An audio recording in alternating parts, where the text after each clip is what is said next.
You'll be fine, Giselle. Nakita ko naman ang mga lab tests mo eh. And normal naman lahat.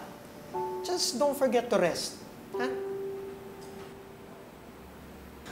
Tita Giselle, alam ko pong easier said than done kasi hindi pa po natin nakikita si Lolo. Pero huwag na po kayo masyado magpa-stress, ha?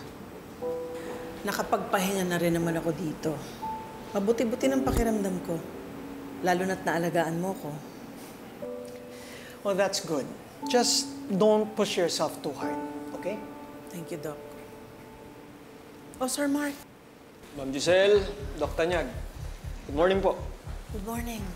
Doc. Sir Mark, kumusta? May balita na ba kayo? Alam na po namin kung saan nagtatago si Balahadja, pati yung mga kasama niya. Merong informant na nag-tip sa amin. Ready na rin po yung mga tao para hulihin sila. At sasama kami ng kapatid ko. Ma'am, pasensya na po kayo pero hindi po pwede. Pinaalam ko lang po sa inyo ito para updated po kayo sa operations namin pero hindi po para isama kayo. Kailan nyo balak gawin ang operation na to? Ngayon din, Doc. Pagkatapos po dito, didiretso na kami doon sa location na binigay sa amin ng informant. Pwede mong malaman kung nasaan yung papa namin? Please, tell us. Promise hindi po kami susunod.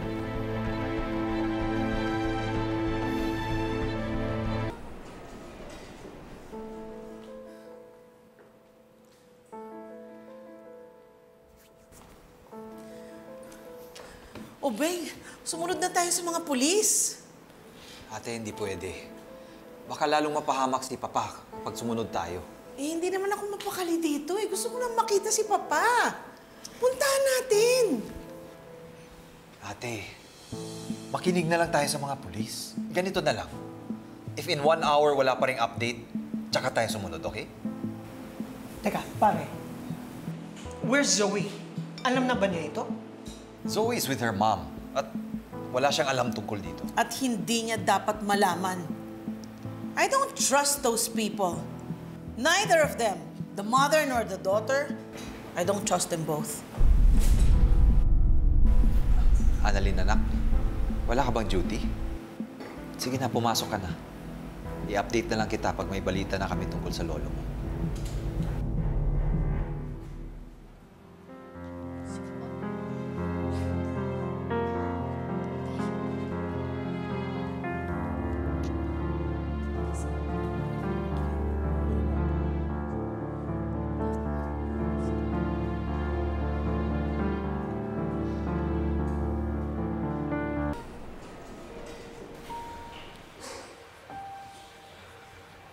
Doc Annalyn. Buti na lang nakapasok tayo kahit ng puyat. Saan ka nga pala natulog kagabi?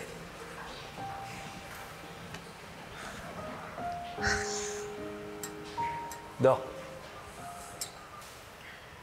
Doc Annalyn. You know what? You seem so restless. Mabuti pa, umuwi ka na muna. Magpahinga ka. Kasi hindi ka makakapagtrabaho kung ganyan ka.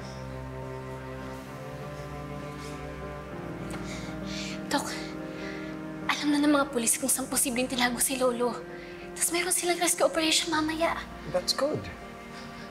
Ibig sabihin, maliligtas na nila si Lolo Pepe.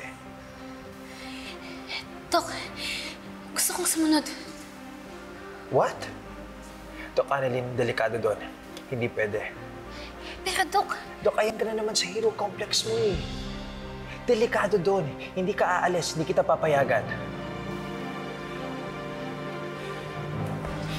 Doc, Annalyn. Doc. Dok. Sabing hindi pa pwedeng pumunta doon. Delikado doon. Dok, please.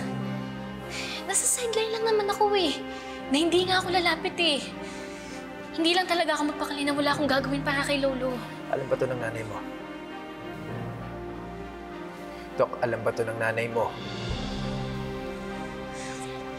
Hindi. Kasi alam ko namang di siya papayag. Sasamahan kita. Ha? Alam ko naman na matigas yung ulo mo. Kahit na alam mong delikado doon, pupuntahan mo pa rin. Kaya sasamahan kita. Hintayin mo ako dito, okay? Salamat, Doc.